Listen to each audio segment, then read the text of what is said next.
오늘 아침에는 누가복음 강의 125번째 시간으로 빌라도의 고민이라고 하는 주제로 말씀을 전하겠습니다. 빌라도의 고민. 오늘 본문에는 출세와 성공이 진리라고 생각하면서 오직 성공과 출세를 위해 한평생을 살아왔던 그런 사람의 이야기입니다. 이 사람은 로마의 관원으로서 유대 지방의 총독으로 부임했던 빌라도라고 하는 사람이에요. 여러분의 인생의 진리는 뭡니까? 이 사람은 성공하고 출세하는 게 인생의 진리였어요. 그러니까 그게 진리였기 때문에 오직 그것을 위해 살아온 거죠, 한평생 동안. 그런데 어느 날 이 빌라도는 자신의 성공과 출세에 중요한 영향을, 아니 결정적인 영향을 미칠지도 모르는 재판을 떠맡게 됩니다. 이 재판에서 빌라도는 출세와 성공이냐, 진리와 정의냐 하는 선택의 문제에 직면하게 됩니다. 어느 것을 선택할 것인가? 빌라도는 고민했습니다. 진리와 정의를 선택할 것인가? 출세와 성공을 진리로 택할 것인가? 진리와 정의를 위해서 평생을 산 사람이라면 그걸 택하겠죠. 이 사람은 성공과 출세가 진리였던 사람이에요. 그래서 빌라도는 결국 성공과 출세를 택하고 진리이신 예수님을 폭도들에게 내주고 십자가형에 처하게 하는 판결을 내리게 됩니다. 이 빌라도의 고민은 빌라도의 고민만은 아니에요. 사실은 오늘 21세기를 살아가는 모든 그리스도인들의 고민이기도 합니다. 우리들은 지금 선택의 기로에 놓여 있습니다. 나의 인간적인 어떤 편안한 삶과 성공과 출세와 또는 부와 권력과 세상의 재미와 이것을 선택할 것인가, 아니면 예수 그리스도를 선택할 것인가? 매일매일 어쩌면 우리에게 선택의 문제로 다가오고 있습니다. 빌라도는 성공과 출세를 택하고 예수님을 버렸습니다. 여러분은 무엇을 선택하고 있습니까?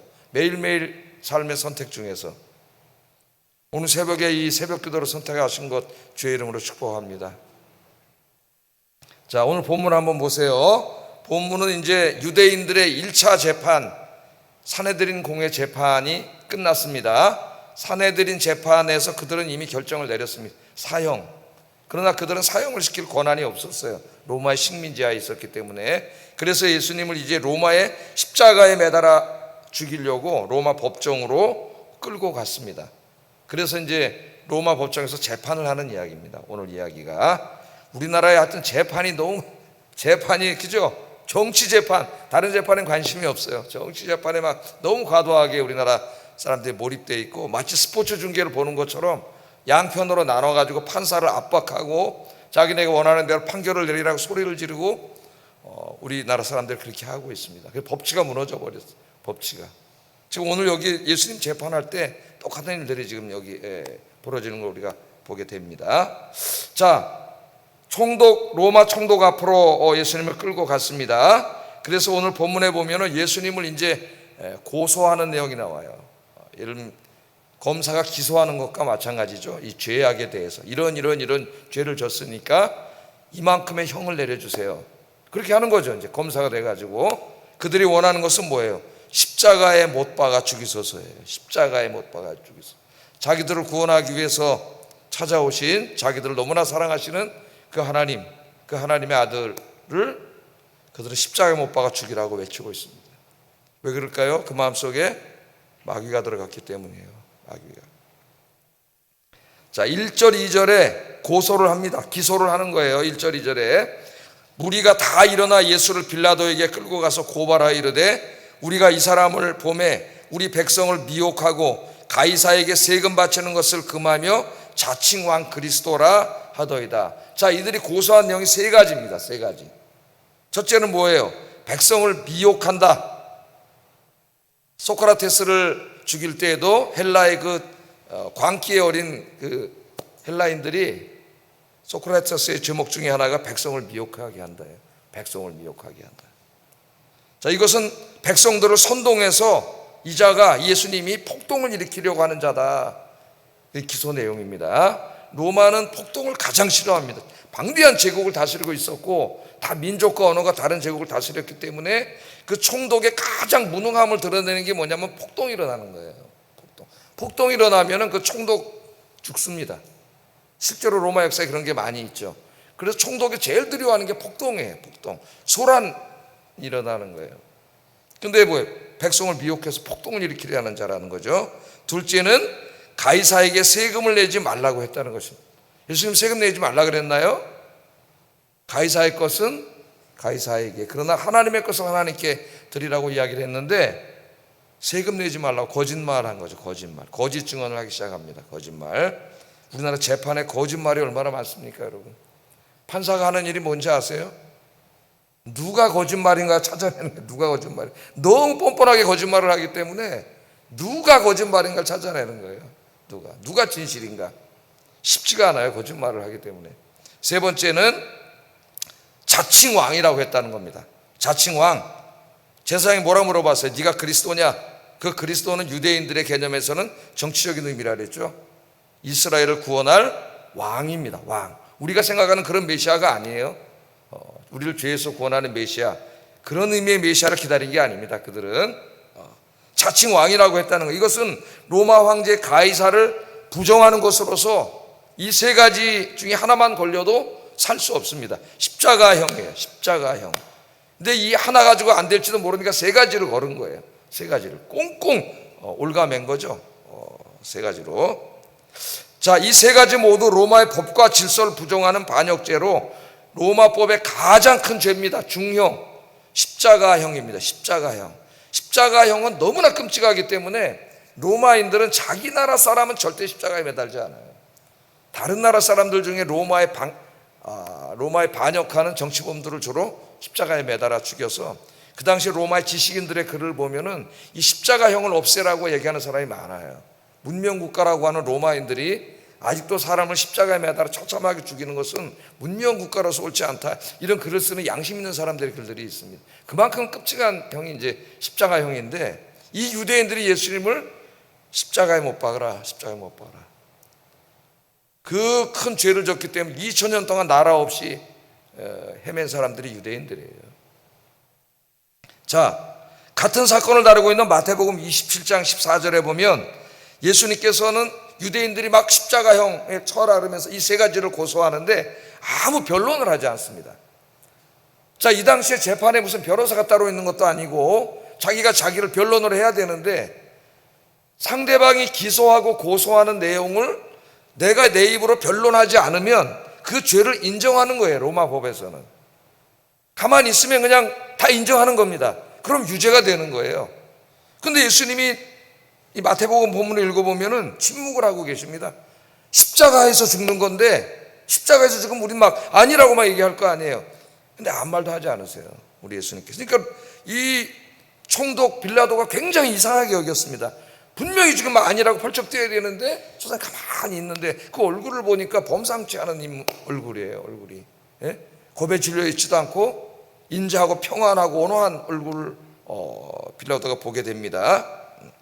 자, 예수님이 침묵하고 있는 모습을 보면서, 그 얼굴을 보면서 빌라도가 야, 이 범상한 인물이 아니구나, 벌써 저들의 고소가 옳지 않음을 느끼기 시작하는 거예요, 빌라도가.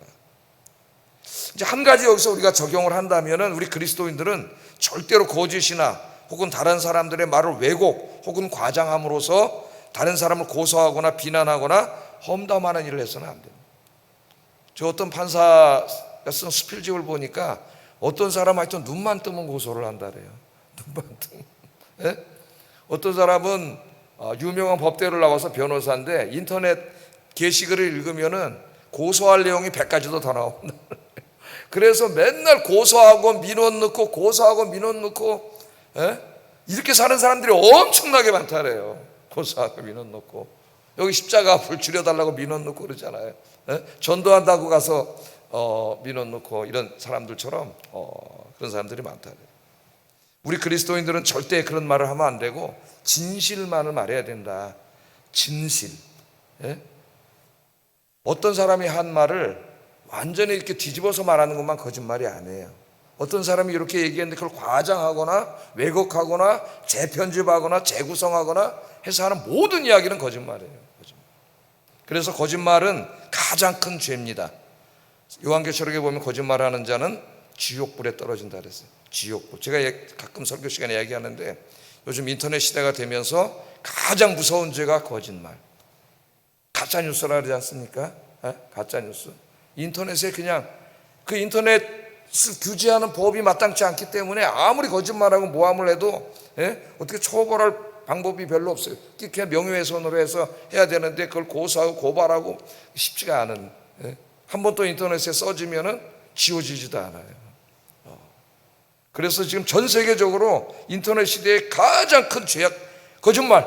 왜 요한계시록에서 거짓말하는 죄를 지옥불에 떨어뜨린다고 하나님이 하셨는가를 요새 알게 됩니다. 거짓말 때문에 억울한 일 당한 사람이 너무 많죠. 너무 많아요. 평생 낙인 찍히고.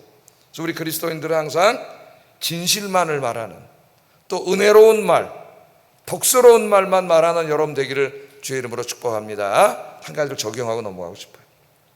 오늘 본문의 큰 주제는 아니지만은, 자, 빌라도가 유대인들의 고소 내용을 차분하게 다 들었습니다. 다른 고소 내용은 그냥 이렇게 넘어갈 수 있었는데, 한 가지 그냥 넘어갈 수 없는 고소 내용이 뭐냐면은 유대인의 왕이라고 합니다, 이 말이에요. 유대인의 왕이라고 합니다. 자, 이거는 그냥 넘어갈 수가 없습니다. 유대인의 왕. 왜? 여기는 예수님이 유대인의 왕이라고 했다 그러면 그것은 누구예요? 유대인의 왕은 누구예요 지금?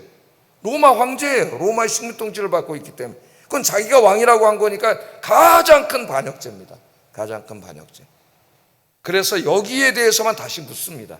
확인하는 거죠. 확인. 이 판사들이 확인을 해야 돼요.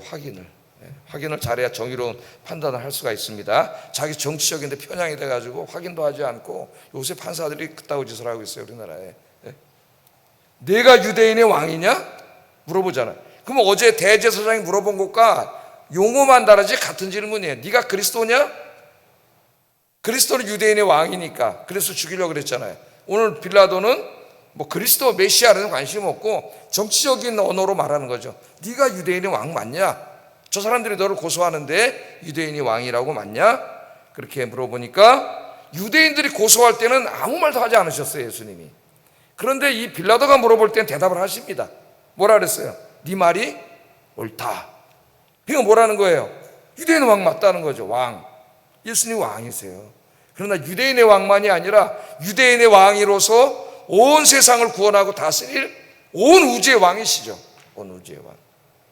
네 말이 옳다. 그렇게 말합니다. 그랬더니 빌라도가 옳다 그랬잖아요. 그럼 자기가 왕이라 그런 거 아닙니까? 그런 유죄예요. 십자가형이에요. 그런데 빌라도가 이상한 판결을 하면 오늘 본문만 보면, 누가복음 본문만 보면 4절 한번 읽어보겠습니다. 시작. 아니 내가 왕이라 그랬는데 죄가 없다고 판단을 했다는 거예요. 그러니까 상식적으로 납득이 안 가요. 누가복음만 읽으면. 왕이라 그랬으면은 자기 마음으로는 저 사람 폭력을 선동하는 사람은 아닌 것 같은데, 그렇다 할지라도 본인이 입으로 왕이라고 얘기를 했는데, 그건 본인이 왕이라고 했는데 로마법에 어긋나지 않습니까? 처벌을 해야 되는데 죄가 없다고 생각해. 오늘 본문에 보면 자꾸 살려주려고 그래요. 빌라도가 죄가 없다고. 왜 그랬을까요, 여러분? 자, 이 누가복음과 마태복음에는 많은 것이 생략이 되어 있는데, 요즘 우리가 주일날 공부하는 이제 요한복음에 보면은 이때 대화가 굉장히 자세하게 나와 있어요. 요한복음 본문을 집에 가서 같이 한번 읽어보세요. 여기 설교할 내용이 상당히 많은데 이제 그거는 주일날 아침에 제가 설교하도록 하고, 요한복음 18장 33절 34절에 보면은 이 대화가 자세히 나와요. 이에 빌라도가 다시 관정에 들어가 예수를 불러 이르되 내가 유대인의 왕이냐? 예수께서 대답하시되 이는 내가 스스로 하는 말이냐 다른 사람들이 나에 대하여 내게 한 말이냐? 그러니까 네가 스스로 그렇게 생각해서 물어본 거냐는 저 사람들 고소를 듣고 한 말이냐, 이런 말이죠. 예수님이. 빌라도가 대답하되 내가 유대인이냐? 그러죠. 내 나라 사람과 네 나라 사람과 대제사장들이 너를 내게 넘겨서 왕이라고 고소한 내용을 내가 물어보는 거다, 그 말이에요. 물어보는 거다. 그랬더니 예수께서 대답하되 내 나라는, 잘 들으세요. 오늘 우리나라 목사들, 신학자들, 그리스도인들이 잘 들어야 됩니다. 오늘 굉장히 중요한 말을 하세요, 우리 예수님이. 내 나라는 이 세상에 속하는 것이 아니니라. 보다 줄쳐놓으세요. 내 나라는 이 세상에 속한 것이 아니니라. 만일 내 나라가 이 세상에 속한 것이었다면 내 종들이 싸워서 나로 유대인들에게 넘기지 아니하였으리라. 내 나라는 여기에 속하지 않았다. 그러니까 내 나라가 네가 생각한 대로 내가 정치적인 왕이고 그래서 내가 이 세상이 작동하는 방식으로 내가 군사를 모아가지고 너희들과 싸워서 내 나라를 독립시키려고 하는 세속적인 나라, 내가 그런 세속적인 나라의 왕이고 그런 나라를 세우려 한 게 아니라는 거예요. 내 나라는 그런 나라가 아니라는 겁니다. 오늘날 하나님의 나라를 이 세상의 정치 이데올로기와 연합시키고 동일시하려는 신학적인 시도가 굉장히 많이 나오고 있습니다. 현대에 굉장히 많이 나오고 있어요. 이거 굉장히 조심해야 돼요. 내 나라는 뭐라 그랬어요? 이 세상에 속한 나라가 아니다. 이 세상에 속한 나라가 아니다. 그렇게 이야기합니다. 여기서 내 나라가 이 세상에 속한 것이 아니다, 이 말을 또 오해해가지고 아주 또 너무나 보수적인 사람들은 하나님의 나라는 저 하늘에만 속한 것이니까 이 땅에서는 아무 괜찮아, 이 땅에서는 이 나라하고는 우리 이 세상하고 상관없어. 그것도 잘못된 이해예요. 그런 의미도 아닙니다. 예수님께서 세우실 나라도 결국은 이 땅에 세워질 나라예요. 이 땅에. 그러나 이 땅에 세워질 나라가 세상에 지금 우리가 경험하고 있는 우리 대한민국과 미국과 일본과 중국과 러시아와 이 모든 나라들처럼 그렇게 정치적인 원리에 의해서 작동하는 그런 세속적인 나라하고 상관없다는 거예요. 예수님의 왕국은 이 세상의 질서에 속한 왕국이 아닙니다. 예수님이 이 땅에 세울 하나님의 나라는 로마 제국처럼 인간 왕과 인간이 만든 법과 행정, 조직과 군대와 정치로 세워지는 나라가 아니에요. 오늘 우리 한국교회가 너무 과도하게 정치화돼가지고 목사님들 거리로 다 뛰쳐나오고 있습니다. 그게 우든지 좌든지 똑같아요. 마찬가지예요. 그래서 자기들이 지지하는 정당, 정치 지도자를 앞세워가지고 소리를 지르면서 그 이름을 하나님의 이름으로 하고 있다는 거예요. 하나님의 이름으로. 신성모독이에요. 신성모독. 우리 예수님 말씀하잖아요. 하나님의 나라는 이 세상의 그런 나라가 아니야. 복음을 왜곡하는 거예요. 하나님의 나라는 왕이신 예수님이 다스리는 나라입니다. 자기들이 지지하는 정치 지도자가 다스리는 그런 세속적인 나라가 아니에요. 하나님의 나라는 이 세상의 이념과 가치가 아니라 예수님의 십자가와 부활의 복음 위에 세워지는 나라입니다. 제가 옛날에 학생운동할 때에도 이 기독교 운동 안에 기독교 운동한 하나님 나라를 정치 이념과 동일시하는 그런 사람들이 굉장히 많았어요. 특별히 기독교 좌파 안에서 하나님의 나라를 어떤 친구는 김일성 주체사상과 동일시하고 어떤 사람은 막스 레닌주의와 동일시, 사회주의, 공산주의와 동일시하는 기독교 좌파 운동이죠. 좌파 운동. 민중신학, 해방신학 너무 많았습니다. 너무 많았어요. 그래서 제가 진리를 찾고 싶어서 학생 때 교보에 가서 하여튼 비슷한 책들을 찾아서 공부하려고 다 찾았는데 우리나라의 그런 책들, 그 인문학에 관계된 책들은 90% 이상이 좌파예요. 역사, 인문은 90% 이상이 좌파라 해가지고 지금 우리 아이들이 대학에 가서 인문학 쪽으로 가는 애들이 90%가 무신론자가 된다는 거 아십니까? 가르치는 교수님이 한 말이에요. 교수님이. 굉장히 심각한 문제 우리가 직면해 있다는 걸 우리가 알아야 됩니다. 예수님이 시작한 하나님의 나라 운동은 군대를 모집하여 로마를 무력으로 무너뜨리는 것과는 아무 상관없습니다.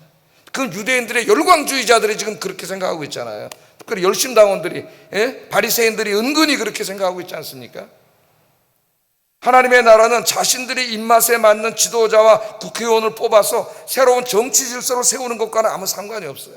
어떤 무슨 장로 하나를 대통령으로 뽑아 이제 하나님 나라가 이루어지겠지, 어리석은 생각입니다. 여러분, 하나님의 나라는 그런 세속적인 정치 운동이 아니에요.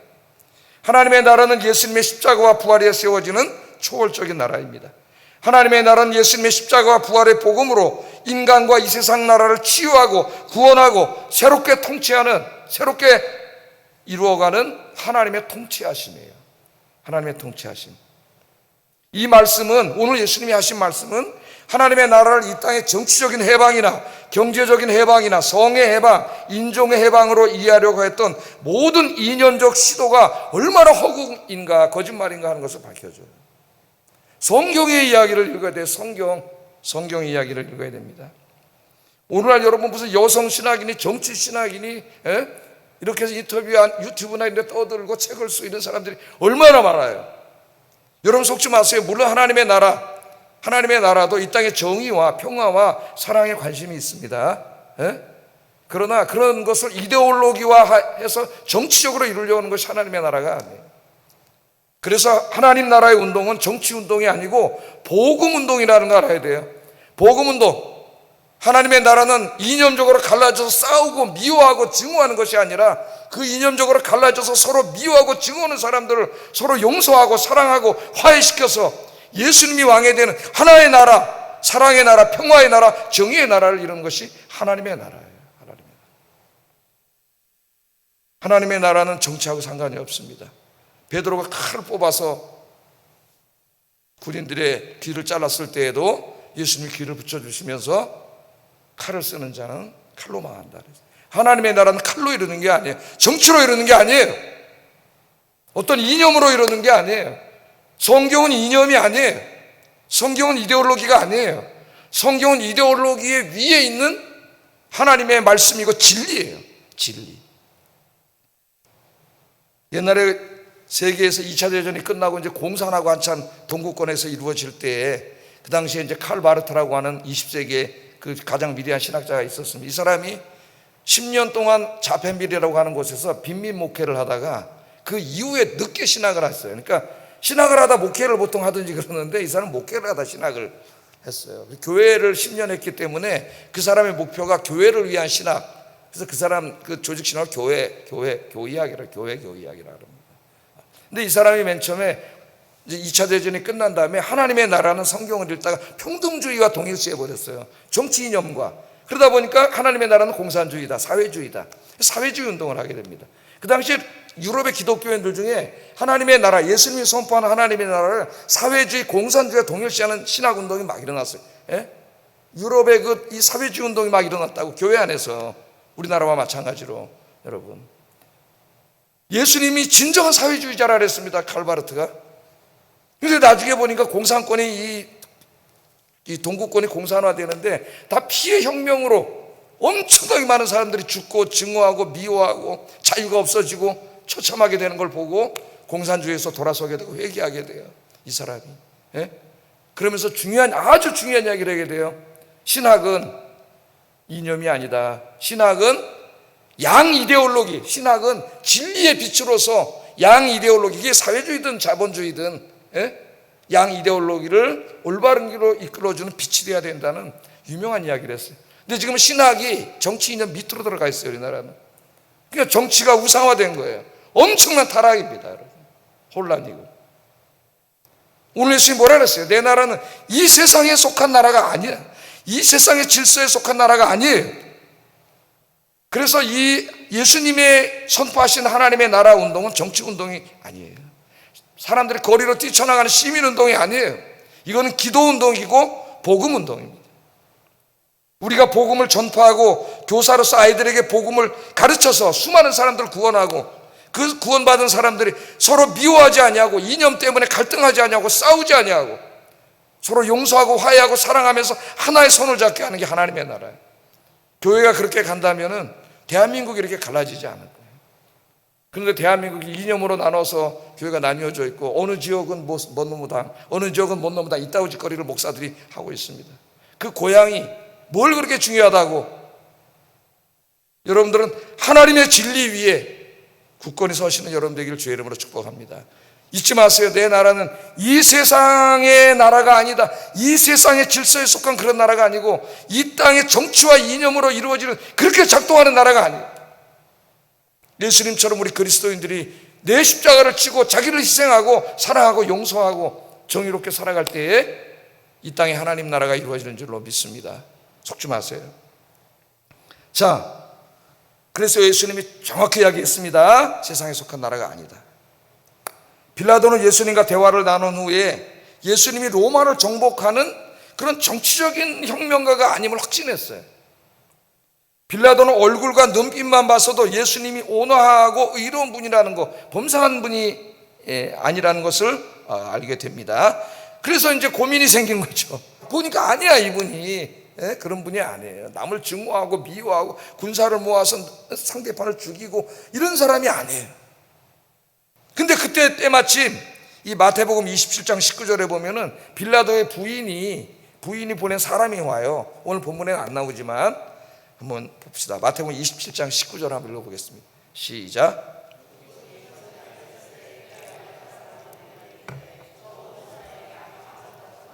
오늘 꿈에 내가 그 사람으로 인하여 애를 많이 태웠나이다 하더라. 그러니까 빌라도의 부인이 꿈을 꿨나 봐. 근데 자기 남편이 그 유명했잖아요. 예수님이라는 분을 재판을 하는데 여기에 대해서 꿈을 꾼 것 같아요. 그 사람을 보내가지고 죽이지 못하게 하려고 이야기를 한 거죠. 그 사람으로 인해서 내가 많이 애 태웠습니다. 아무 상관도 하지 마세요. 그렇게 얘기하는 거예요. 그러니까 이 빌라도의 마음이 더 이제 두려움에 쌓이게 됐어요. 두려움에. 예수님을 살려주자니 유대인들로부터 소요가 일어날 것 같습니다. 십자가에 못 박으라고 유대인들이 외치고 있어요. 더더군다나 요한복음 19장 12절에 보면은 저자가 자기를 왕이라고 했어. 유대인의 왕이라고 했는데 유대인의 왕이라고 한 자를 죽이지 않는 것은 가이사가 누구예요? 케사르, 로마 황제죠. 로마 황제에게 당신이 총독으로서 충성을 하는 게 아니라 반역을 하는 겁니다. 왕이라 그랬는데 왜 안 죽입니까? 그거죠. 당신 반역자로 고발하겠습니다. 그 말에. 만일 소요가 나고 로마의 고발장이 당도한다면 자신의 관직 생활이 끝날 수도 있는 문제였습니다. 전임자들이 그래서 사형당한 사람도 많아요. 만일 그렇게 된다면 빌라도는 자신의 진리라고 믿고 있던 권력과 부를 한순간에 잃게 되는 그런 상황입니다. 생각만 해도 끔찍했습니다. 예수님을 죽이자니 마음속에 양심의 소리가 들려옵니다. 그는 원래 좋은 사람이 아니에요. 교활한 자입니다. 그런데도 양심의 소리가 들려오는 거예요. 무엇인가 다 이해하지는 못했지만 정말 예수님의 말이 맞다면 자신은 그분이 믿는 하나님께 죄를 짓는 것이, 그것도 너무 두려웠어요. 이제 신적인 두려움이 생겼습니다. 빌라도는 유대인들의 소요를 잠재우면서도 예수님의 살려주려고 하는 길을 찾으려고 했었어요. 그래서 대안으로 바나바를 제시했습니다. 여러분이 잘 알고 있는 내용. 또 예수님은 죄가 없다고도 계속 항변을 했습니다. 자기가 변호를 해줬어요. 재판관인데. 그런데 유대인들이 더 거칠어집니다. 거칠어져 십자가에 못 박으소서. 이렇게 21절에 그들은 소리질러 이르되 그를 십자가에 못 박게 하소서, 십자가에 못 박게 하소서 하는지라. 곧 소요 사태가 일어날 것 같았습니다. 빌라도는 관할 지역의 폭동 사건 때문에 이전에도 경고를 받은 적이 있었어요. 한번. 이 폭동이 날 것을 두려워했습니다. 결국 고민하던 빌라도는 자신의 출세와 성공을 위하여 죄 없는 예수님에게 십자가형을 내리게 됩니다. 24절 25절 한번 읽어보겠습니다. 시작. 밀란과 살인으로 말미암아 옥에 갇힌 자를 도와주고 예수는 넘겨주어 그들의 뜻대로 하게 하니라. 아멘. 빌라도는 진리이신 예수님과 자신이 진리라고 믿고 있던 권력과 부 사이에서 선택을 해야 했습니다. 빌라도는 진리이신 예수님을 버리고 권력과 부를 택했습니다. 빌라도는 항변할지도 모릅니다. 나도 최선을 다했습니다. 어쩔 수 없었습니다. 그렇게 항변할지 몰라요. 하나님 앞에 가서. 그러나 최종 선택은 그 자신이 한 거예요. 핑계할 수 없습니다. 그는 메시아를 죽이는 최종 결정을 내린 사람이었고 그 모든 책임은 하나님 앞에서 그에게 있습니다. 하나님 앞에 핑계 없습니다. 여러분. 우리의 삶은 어떻습니까? 어쩌면 우리의 인생은 빌라도가 처해 있는 상황과 유사한 상황들의 연속일지도 모릅니다. 우리도 매우 종종 이 세상의 것들과 진리이신 예수님 사이에서 고민하고 있습니다. 진리이신 예수님을 희생하면서 이 세상의 것들을 선택할 것인가, 아니면 이 세상의 것들을 희생하고 예수님을 선택할 것인가. 수많은 우리 인생의 일들 중에 우리는 순간순간 선택에 직면하게 됩니다. 요한복음 연구에 위대한 업적을 남긴 이 레이머니 브라운이라고 하는 신학자가 있습니다. 가톨릭의 파더예요. 그러니까 신부, 가톨릭 신학자인데 이 주석이 요한복음 주석 중에서는 가장 학문적이고 방대한 주석이라고 할 수가 있는데, 이 사람이 이 주석에서 이렇게 썼습니다. 이 빌라도의 모습을 통해서 이 세상의 압력 앞에 타협하고 주저하는 그리스도인들의 연약한 모습이 보인다. 그러니까 빌라도는 오늘날 그리스도인이라는 거예요. 그리스도인에 대한 상징. 예수님과 예수님의 말씀, 하나님의 말씀이 여기 있고 내가 세상에서 돈 벌고 성공하고 출세하는 길이 여기 있는데 이 예수님이 가르친 말씀과 이것이 상충하고 있을 때 과연 우리가 뭘 택하냐 이거야. 뭘 택하냐. 이것들을 희생하고 예수님을 택할 수 있느냐. 많은 그리스도인들이 그렇게 못하고 있다는 거예요. 신앙과 양심과 말씀을 버리고 세상을 택하고 있다는 거예요. 우리는 어떻습니까 여러분? 우리는 어떻습니까? 오늘 이 말씀을 들으면서 이 세상의 것들을 다 잃는다 할지라도 진리이신 주님을 선택하는 우리 아영교 성도님들 되시기를 주의 이름으로 축복합니다. 기도하겠습니다. 두 가지를 기도하겠습니다. 여러분, 우리 선생님들은 우리 아이들에게 그렇게 가르치세요. 어려서 여러분 자녀들에게 그렇게 가르치세요. 십자가와 부활의 복음을 열심히 전파하고 가르치는 사명을 감당함으로 이 땅에 하나님 나라를 세워가는 삶에 헌신하게 하소서. 거리로 뛰어나가는 게 아니라 복음을 들고 나가는 겁니다. 하나님 나라 운동은 바깥에 나가서 정치구호를 외치는 게 아니라 교회 와서 무릎 꿇고 기도해야 하나님 나라가 이루어져요. 두 번째, 세상의 어떠한 거센 압력 하에서라도 세상의 압력에 타협하는 자가 아니라 나를 위해 십자가에서 죽으시고 부활하신 예수님을 택하는 삶을 살게 하소서. 기도하겠습니다.